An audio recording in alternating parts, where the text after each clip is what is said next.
All right, so I'm switching to my laptop because the phone actually didn't work, so I have to switch again. Um, so I was on the topic of like dating someone, like when how I found out that I was bi. Beforehand I was saying that I was bi because I was kind of afraid of coming out. And then I started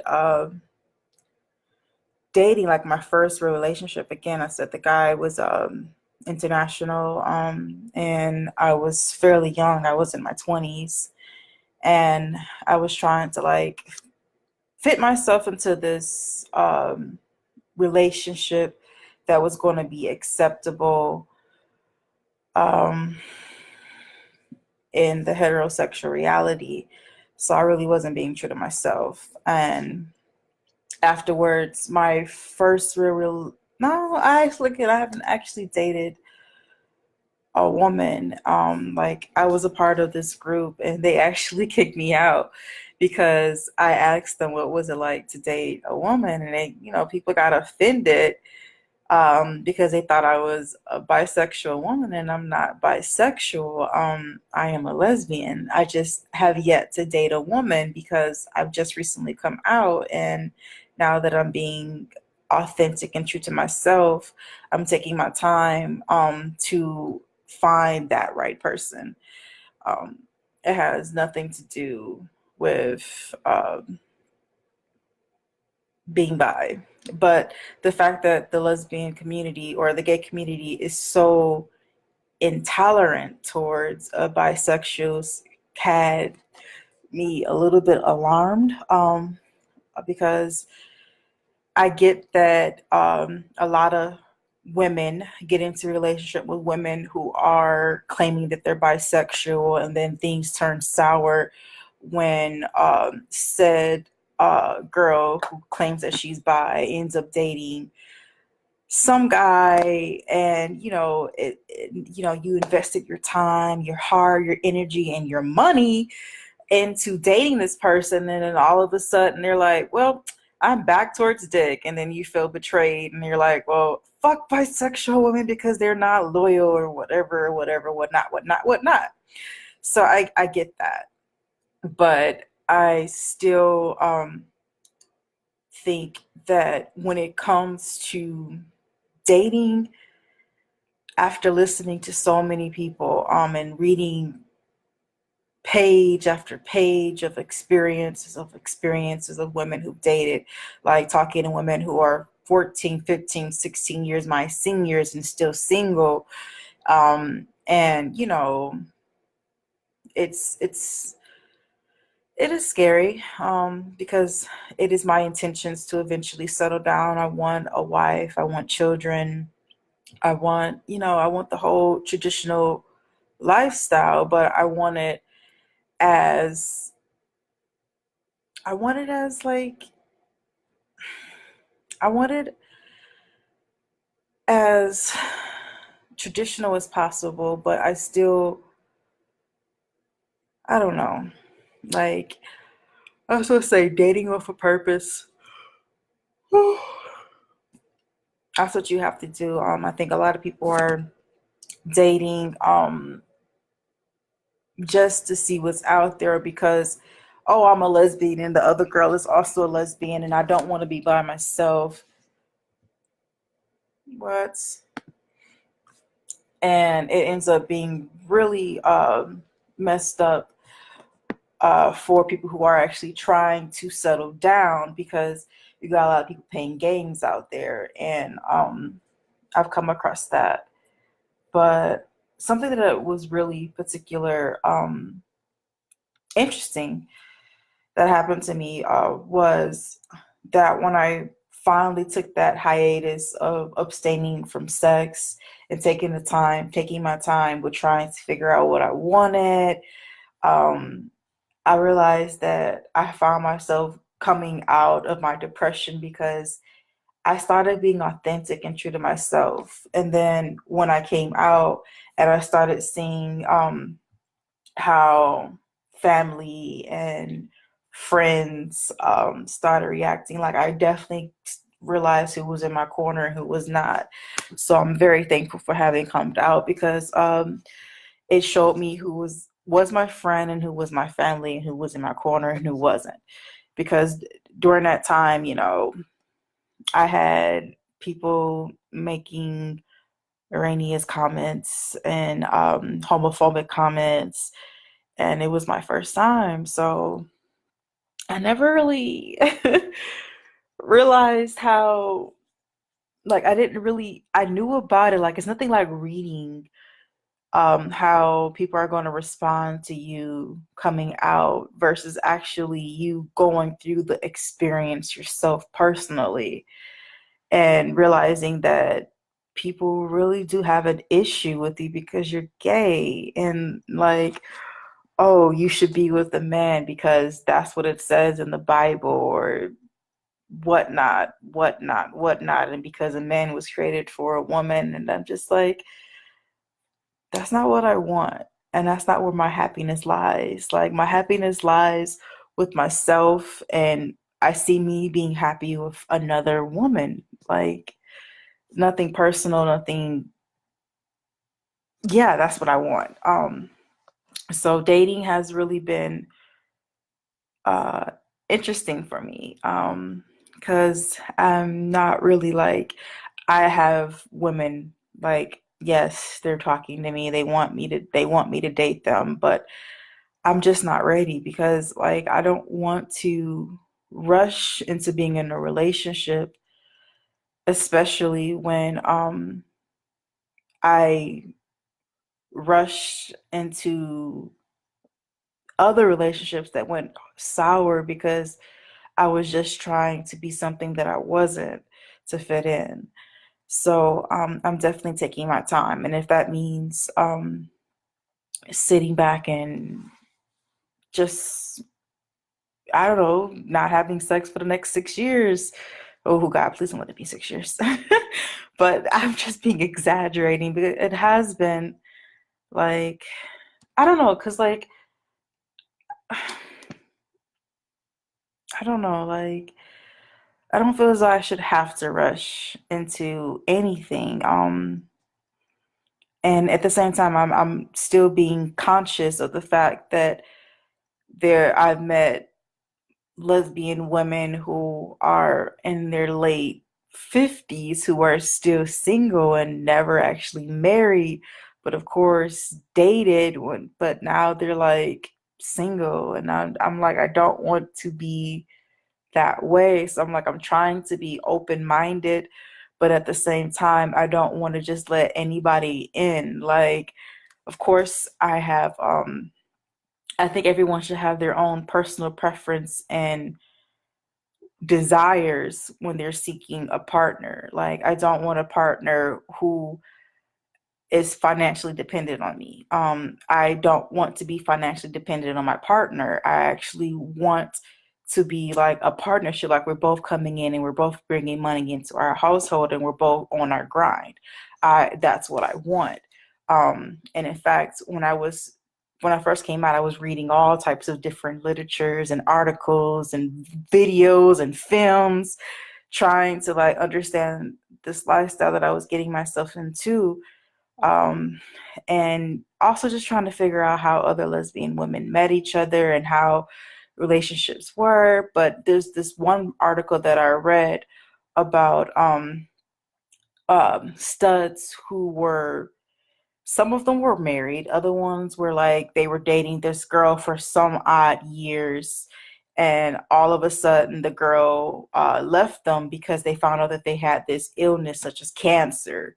And the girl left them because she was like, oh, well, you're no longer able to take care of me or financially, and I don't want to take care of you financially, so I'm just going to up and leave you. And it kind of like threw me off, because I'm like, you have to be aware that things like this can happen when you're trying to date someone, and that not everyone's going to have the same intentions as you are when you're dating. Like, never, it's just like it's like really like, it was heartbreaking reading that these women were together and then all of a sudden their wife left them because they're sick, and now here you are trying to take care of your household while also dealing with the sickness and also dealing with the heartache of the loss of losing the person that you thought was supposed to be in your corner and now they're not. Like, that's a lot to take in. So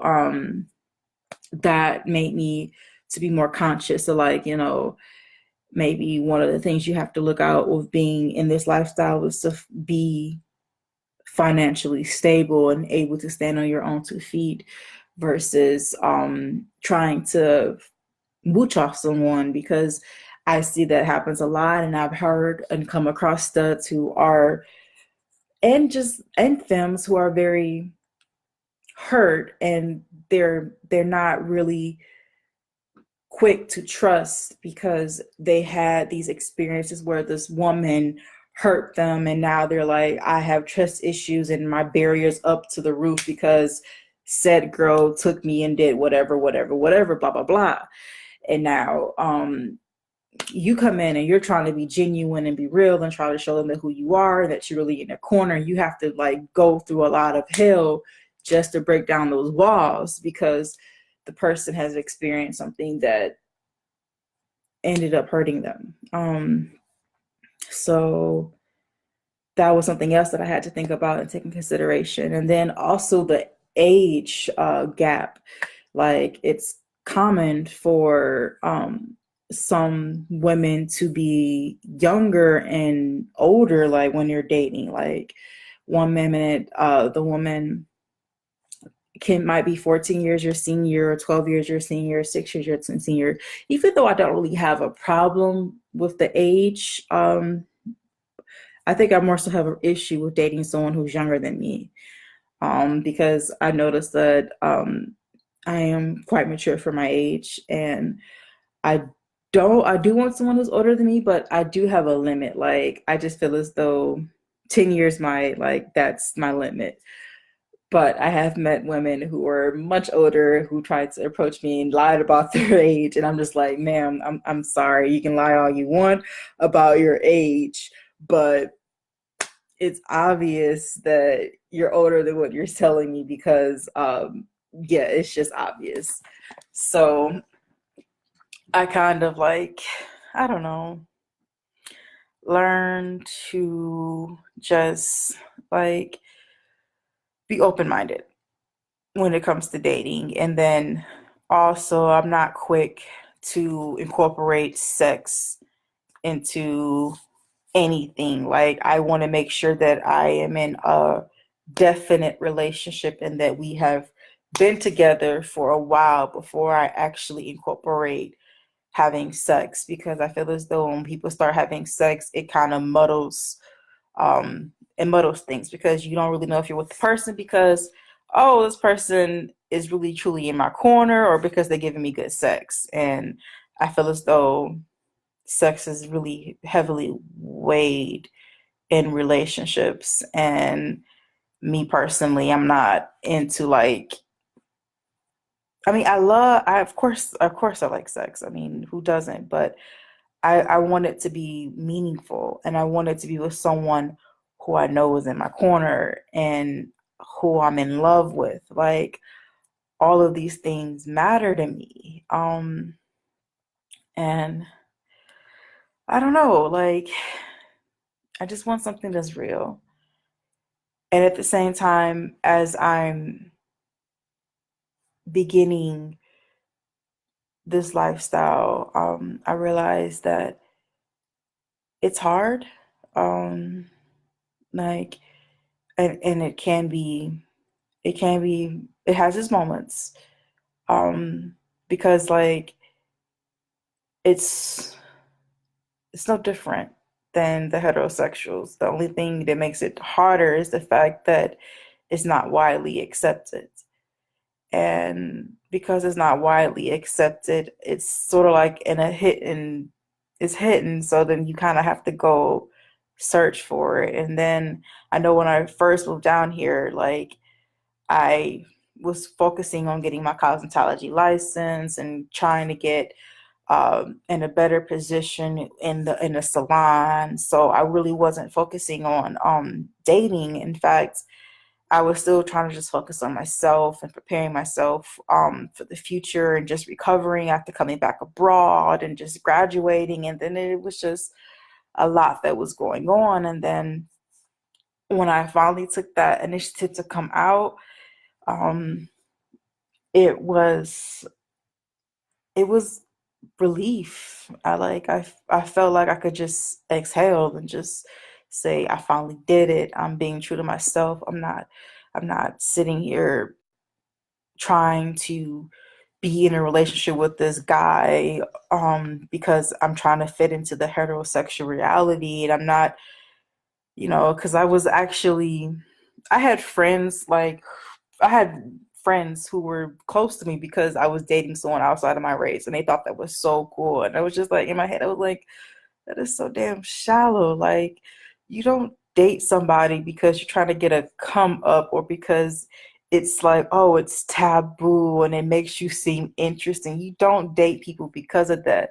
You date someone because the person is in your corner and because you love them and that you both like have this mutual need that you can't be without one another. And then some people say, oh, it should be about dating for money and finances are coming up, and those people are, I say, are, they're not really happy because you're dating for someone for financial security, and financial security can be gained. Like, you can both work hard, work your butts off and get that security. So I'm like, I definitely am fond of like startup relationships where both people aren't at the same level and they're willing to work together to get there. Like, I'm fond of that. But some people actually, well, I want them to have this amount of money a year and do this and have all of these benefits and da da da da da da. I'm just like, oh, are you really getting to know the person? Like, or are you just dating the person because what they can do for you? Like, everyone has their own way of doing things, and own their own way of deciding who is their best partner. But I tend to like think about things like, is this person able to do this on their own? Like, do I have to hold their hand to do small things, or can I talk to them? Are they open? Like, do they listen to me? Um, do they care about me? Are their actions proving that they care? Like, I think about the small things because those small things into big things. And when you get into certain situations like, oh, it's time to buy a house, or it's time to, I don't know, one of the studs who are having issues with their women who they had been married to, and some had been living together for years. They get sick and the person leaves out on them because they're like, oh, well, that's my financial security and you no longer can take care of me, so deuces. No, I'm like, when you start getting into those things that really test your relationship, and it starts making you like, it's straining because like putting pressure on both of you, and like, do you really want to be here together because you both love each other? Like, and are you going to prove that you love each other and fight for this relationship to stand, or are you just, oh, I'm just here because this person can take care of me? And people do that. People do that. Um, and that's not something that's, oh, this subject only to the homosexual community. No, it's heterosexual. It's just people. People unfortunately can be shallow. Um, and it's I think it's human nature. Like, and I'm quick to say, like, of course I'm not gonna go fall in love with someone who's homeless, has drug addictions, has all of the things that's gonna just like automatically start us off in a bad failed relationship and in the future because the person has all of these issues. Of course you're not gonna go for a person like that. But I'm also open-minded that the person doesn't have to have all of the things that I need on my list, because I think when we start putting together like expectations, we want the person to meet them 100%. And you don't realize that when you're in a relationship, you both are coming together and sharing your lives. And then you're building. And when you start building, you things can change. Like you can actually motivate one another to get to where you want to be. Like it doesn't have to be like, oh, I mean, it would be nice if like the person we both are making six figures. That would be beautiful. Like, but not everyone does that. And sometimes you have to start from scratch and build one another up. But the only thing is you got to find someone who was willing to build and not like, oh, I know we're trying to save for the house, but I'm a shopaholic, so all the money that you're bringing in, I'm gonna be spending it out the door. Like, of course, you got to be mindful of those behaviors and signs. So you have to pay close attention when you're dating. And I guess that's another reason why I'm not like just like, oh, I'm gonna just date the person because we're both lesbians. No, I'm actually thinking about things like I want children. And I really want my wife to be a part of that process. Like I think it would be very romantic if she is a part of that process. So I'm not so like, oh, I have to do this right now. So I'm just gonna take anyone because they're a lesbian and that's what I want. No, um, I'm taking my time, and trust me, I have come across some studs that were just like, woo! And yes, I really wanted to, but I was just like, no. Yeah, the sex would be great, but realistically, you're not going to care for me the way that I need you to care for me. You're not going to love me the way that I need you to love me. So I'm very careful. And then I like listening to older people, and I love listening to their experiences and their story and their history because I'm sorry to say this, nothing is new up under the sun. Things just change. It nothing ever changes. It just stays the same. So I like listening to people's relationships and their experiences, and I've come across some older lesbians who they really don't pay much attention to labels, and I really appreciate that because I think labels this generation is so like, oh, I have to follow my label to the T. Like I have to be hard because I'm a stud. And I get to the point where I'm like, if you start acting like a guy to the T, I'm not attracted because I'm attracted to a woman. Like I still need you to have that soft side. And I don't need you to be take charge all the time. Like I need you to let those rings go and just let me take over sometimes too, because I shouldn't be putting all the pressure on you. It should be us both carrying the weight in the relationship, whatever burdens we're going through, we both carry it.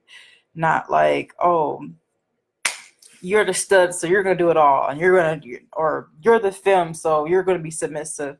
Like that, those labels and those roles that we're setting and are setting up are just so superficial. Like, and then you're trying to live them to the T, and then eh, just be with the person who's going to be in your corner, who genuine wants to be there, not just like all about oh, I gotta have this image doesn't really matter. Like image doesn't matter, like doesn't really hold the relationship together. It's about being able to compromise, communicate, trust one another, be vulnerable with one another, be intimate. Like, and intimacy doesn't have to be sex. Like intimacy can be just like sitting down and just talking. Intimacy is just it's just being open and vulnerable and trusting the person to just listen to you, or not even like you don't have to talk, but it's a whole different feeling. And I don't think dating like in this generation is there, and it's just so like childish and immature, like petty. And then they're bragging about being petty. And I'm just like, when the hell did bragging about being petty become something that was good? Like, when I think of petty, I think of immature. And but people say petty and they're like, oh, you're being petty and it's a good thing. Ha ha ha he he. Like, no, the hell no. It's not. It's not. I don't know. I just want something that's real. So in the meantime, I'm taking my time. And if that means being abstaining for a while, then I'm gonna do it because like I said, sex tends to muddle things and makes things confusing because you're starting to think with your little head and not your big head. So I want I want to take my time and actually get to know the person, date them for a minute, have them in multiple situations and not something that they can control the situation. Like, I want to see you in all aspects of life as we try to like get to know one another because you just never know. I think everyone, I think we all have our faults, of course, and it's up to us to uncover those faults. And I think when we first start meeting someone, we tend to like try to cover up our faults. But one of the girls that we didn't really like, when I say dating, I think we were in the talking phase. And I really appreciate that she was upfront with telling me that she had depression, severe depression, and that she had all of these boundaries and limits. And at the time, I really didn't have any boundaries or limits because, like, I was an open book. I still kind of am. I guess I need to stop that, but I don't know. I guess when I'm dating someone, I guess you should have like levels of like treats. Like, oh, you reach level 1, you can have this little treat, and then as you progress up into dating and getting to know one another, you start giving them tidbits. But I'm like, that's very rare. And normally I would have run the other way, but then when I'm not really quick to leave someone who has depression, because I know what depression is. Like, depression isn't like, oh, here's a pill, you take this pill to help you because it's a chemical imbalance. No, depression can be like you're going through something in life, like someone in your life, a relative died that was very close to you, and that was a sudden shock and a traumatic experience, and all of a sudden you don't know how to deal with that person in your life. Not having that person in your life, that's not something that, oh, I need a fucking pill. It's more so like, I'm just trying to recover from having lost someone that was dear to me. So I don't necessarily run from someone who says they had depression, because I think there are different forms of different depression. And I think yeah, everything is a chemical imbalance in your head if you think about it. So you can take a pill if you want, but I'm not. It's just, so I wasn't really quick to reject her. And I like the way that she spoke.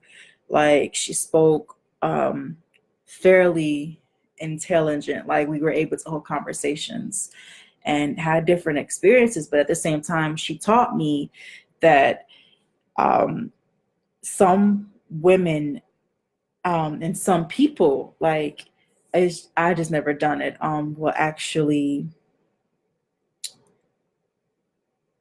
I'm sorry to say this, date more than one person or be in the talking stages with more than one person. And again, I'm someone who's like, I have to build with that one person, test you out for a little bit, see your signs, and then boom, I'm gonna let you go because you did A, X, Y, and Z. But some people are like, okay, I need to test the person over there across the street, and Jamila down there. I need to just like have all of my hands in the honey pots that's surrounding me, because I want to weigh my options. There's nothing wrong with that. just be honest with the person, instead of playing games. I don't like playing games. Uh, I like playing games on my computer, but relationship games, that's fucking with my heart. So, and I try not to do that with people. Like, I've come to realize, like, I was dating someone, not dating, but we were in the talking stages. And then when I actually met the person in person, I realized that I wasn't ready, and two, she wasn't what I wanted. So I quickly told her that. But I don't like putting people down in a way that hurts their self-esteem. Like, I rather help you to have self-esteem and build that confidence. But I'm not gonna go in there, well, I don't like you because you da da da da da da.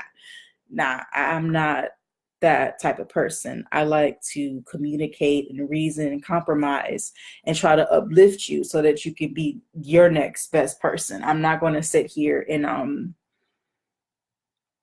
put you down and make you feel bad, because sometimes you're not attracted to someone and it has nothing to do or nothing that you can change. Like, it has nothing that you can change. Like, there's nothing that you can change about yourself to make that person like you, and you shouldn't have to do that.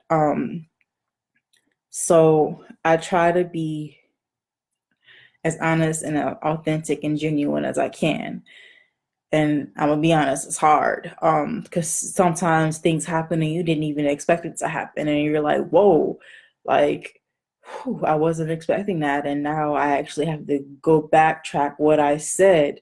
But the fact that I'm coming to you personally as a woman and apologizing for my actions and telling you that, hey, I'm sorry, but this da da da happened, and now I'm just not into you, or I can't do this, or whatever it is, like, I don't mind swallowing that pill. It's hard, but I'll do it. um, but I haven't really dated a woman, like, and the two guys that I sort of dated, that really wasn't much of a relationship because I was kind of fudging something to fit in and not to be casted out as being a lesbian, even though that's what I really wanted. Like I remember I was in Arizona. When I was living in Arizona, I was actually friends with this guy. He really had a crush on me, but I really wasn't into him.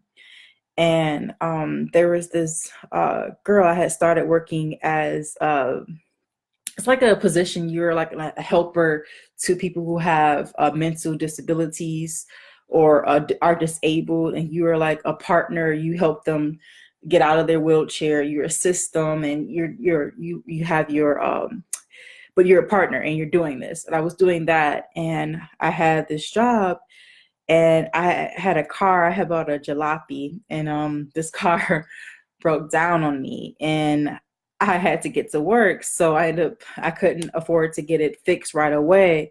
So I ended up biking 4 miles in 110-degree weather just to get to my job. And I did that for some weeks. I got skinny. Well, not skinny, but I lost a lot of weight doing that because I was burning so much. And there was this one girl, she found out that I was doing that, and she was Hispanic, and she was so cute to me. And she actually had invited me out because, once again, I really wasn't getting out. Like, after college, I was so focused on trying to build financial security that I didn't even think about having a social life. And then it didn't dawn on me that I had just spent 2 years in Arizona and I had never clubbed or partied. I was just going from job to job, just trying to find that stability. And so she was like, girl, we need to hang out. So we ended up hanging out, and slow and behold, we went downtown Atlanta. And like, I would go downtown Atlanta just to go to this hippie shop because I love incense. I love incense. I love candles. I love scents. I love things to smell good at my home. So there was this one particular thing that was like amber. It was like sort of like the essential amber that you get from Bath and Body Works, but then it was like a strong amber, and it was like, I would light that in my house, and I would just feel so peaceful after a stressful day at work. Anyway, I had never gone out, and lo and behold, we went out downtown Tucson, and she took me to a lesbian club, and I'm just like, in my head, she's been talking about Arenata, um, she's been, she had been talking about her boyfriend, and I'm just like in my head, why are you taking me to a lesbian club? And you're talking about your boyfriend, and then we end up like talking and drinking, and we had a really good time. And then it got to the point where we both were so fucked up that we had to take a taxi back, and she couldn't go back home. So we end up she ended up staying in my place, and we slept in the same bed. Nothing happened sexually, but I remember like looking at her, like staring at her, like I really looked at her, like, and that's when I realized, like, oh shit, I am totally not straight. I am totally lesbian because I really want this girl. And yes, she was a femme. Like she would be considered, like if I'm going with the labels, she would be considered a femme. And I remember that when she woke up that morning, she kind of like creeped out of the bed because she was like, "Oh my God, did we do anything?" And I was just like, "No, nothing happened."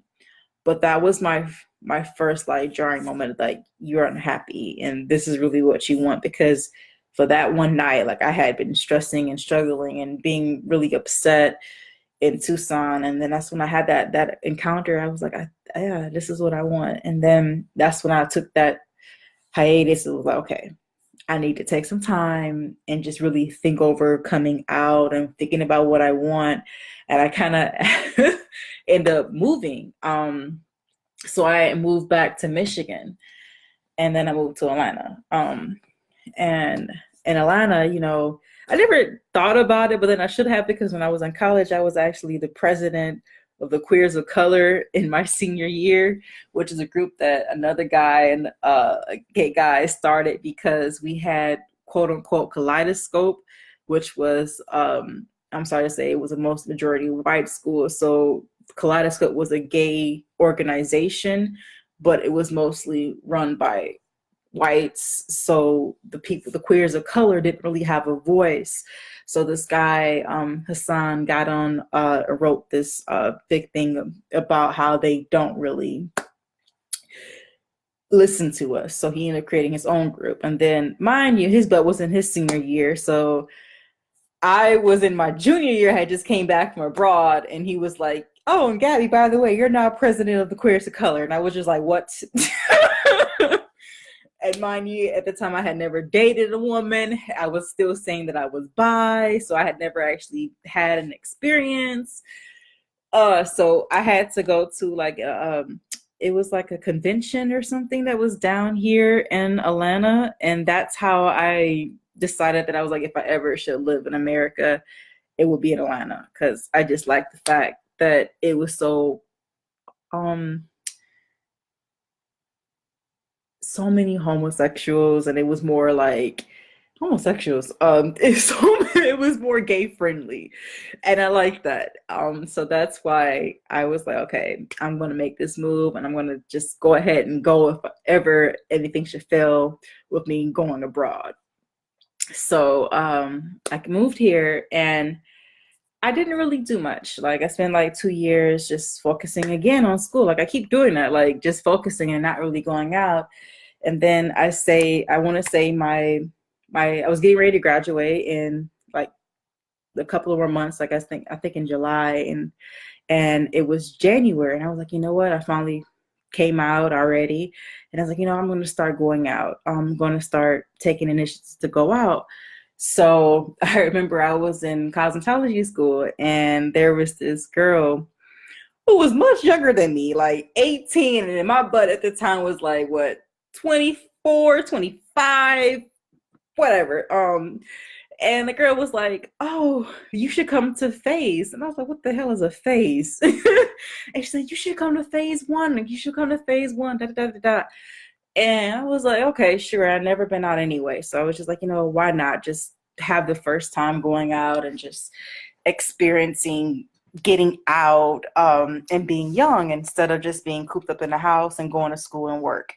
So I started, I remember she told me I had to be there. So, me, I'm very conservative. I love ball gowns and dressing up and looking formal.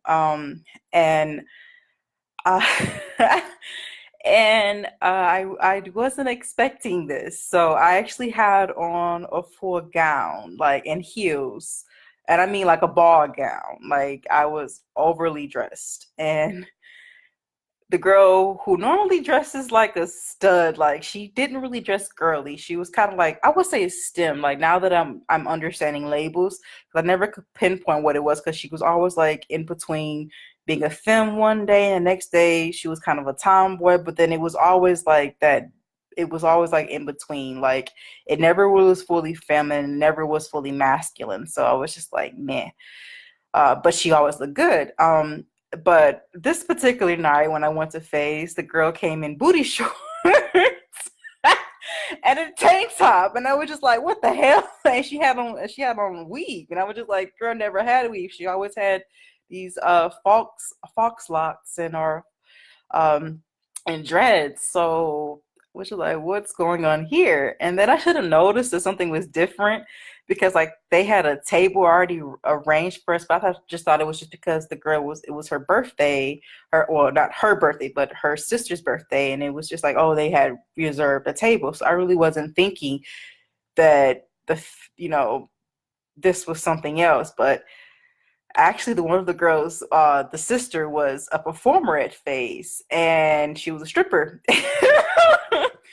And I remember like, okay, like everyone was getting hyped up, and I'm just like, what the hell are they getting so hyped up about? And then the girl went missing, and then she came back and she's half naked, and I'm just like, I get it now. So that was my first time actually going out to clubbing in Atlanta, and then I realized that I'm not much of a club person. But I wanted to go out because I wanted to find a way to network with other lesbians, and just make a name for myself in the community. Um, but again, like I'm saying, I'm not much of a club person, and I realized that um, I don't know, I don't mind having a good time. I don't mind letting down my hair, but I want to be able to sit somewhere where I know I can hold a conversation with the person and not loud music blaring in my ear. But anywho, I started also finding out that I can go to pageants. The first time I went to a pageant, it was because of of a guy, but she told me that she was a pageant performer and was a contestant for Victoria's something. I think that was my first pageant, and I just so happened to go to her club because I had found a flyer about pageants, and I was like really wanting to know about pageants. Like I know when I was in high school, and I know when I was in high school, when I was in college, I used to go with my cousin who was gay, but he wasn't out openly gay. We would go to Gigi's in Detroit, and they would have drag shows, and there actually ironically was this one particular drag queen that actually performed, I think, in Florida. Anyway, that was my first exposure, and I loved it. But I didn't know that they actually had pageants. Of course, I used to watch when I found out about Logo when I was in high school. I used to watch Logo just to watch RuPaul, and then a couple of other shows that was really good on Logo. But I didn't really I just hadn't really known about pageants. And so when I first found out about pageants and I went to my first one, I had a great time. And I actually thought about competing, but then when I realized that these contestants are spending thousands of dollars, like they might buy one outfit that costs $1,500, and they're competing in a pageant that's only worth about $1,000 prize, and they just spent $9,000 for $1,000 prize for this pageant, and I'm just like, yeah, I don't think I want to do this anymore. So like it taught me something. So I'm definitely getting out, and then creating Lesbians Do It All. The reason why I created this group because I wanted people to share their experiences with being a lesbian and being open. And if you're not open, just sharing your experiences, because we are all in different walks of life, And then some of us in good position, some of us not so good position and trying to get up. So I'm like, we all are doing it all in different ways. So I wanted us to network and just talk and just build because it is such a small community. Um, but um, and I don't want to limit anyone's voice by saying, "Oh, you shouldn't be ratchet or you shouldn't be this," because I don't, I don't, I don't want to judge anyone, and I have no problems with people speaking their truth because some people just don't know, and there's nothing wrong with not knowing. We all have our stages of being naive. Um, so growth is definitely expected in life. Okay, so I am totally done with this rant. I think it is what, 2 o'clock in the morning? Oh, almost two. It's 1:27. So I'm gonna go ahead and end this video. Um, I'm not gonna go to bed because I don't have to go to work in the morning. Woo! This is my weekend, people. I had a busy weekend, Friday, Saturday, and Sunday, and Monday in the salon. So I'm definitely about to just get in my bed, relax for the next couple of hours, watch a film or something. Maybe even play The Sims some more, because I have been playing that on my other laptop. So yeah, we'll play that in a minute. Oh, so if you don't play The Sims, play The Sims because, like I said, you can create your worlds. And I'm working on a stud film relationship with one of my Sims. Oh, family. Anywho, good night, people. Much love, much success in all things that you're doing. Stay motivated in life. Don't give up. If anyone is telling you that you can't do something, ignore those naysayers and focus on what you're trying to achieve in life. Um, if you need help or you need someone to talk to, I am definitely here. I lend my ears. I lend my advice, because all I want to do is be peaceful and be surrounded by good people and have fun and enjoy my life. Like, I'm not down for the drama. I'm not trying to fight nobody. I don't got time for it. Peace, love, and prosperity for everyone and myself. So, deuces, peoples. Much love. Good night. This is Nico Sharvani checking out from Lesbians Do It All, Late Night Conversation Part 1.